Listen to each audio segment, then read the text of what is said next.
hindi napatalon nung si Carlos Yulo nanalo ng hindi lang isa, kundi dala-dalawang gold medal sa Olympics!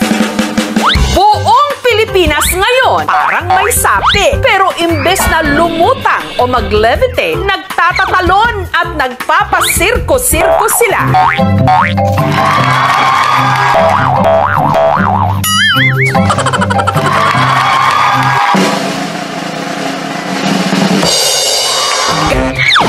Kanya-kanya nga tayo ngayong gymnastics. Ang bago kasi nating iniidolo, ang double gold medalist sa 2024 Paris Olympics, si Carlos "Kaloy" Yulo. Hetong si Romar. Mula pagbangon ng higaan, pagkuha ng tubig sa ref, at pagsuot ng tsinelas, aba, umi-stunt, napatumbling daw kasi siya nung nalaman niya kung magkano ang naghihintay na incentives kay Kaloy dito sa Pilipinas.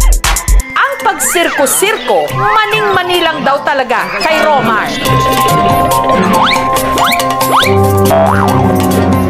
Lahat tayo nagpapasirko-sirko ngayon, panayang tumbling para sa kanya-kanyang bagay na gusto nating marating.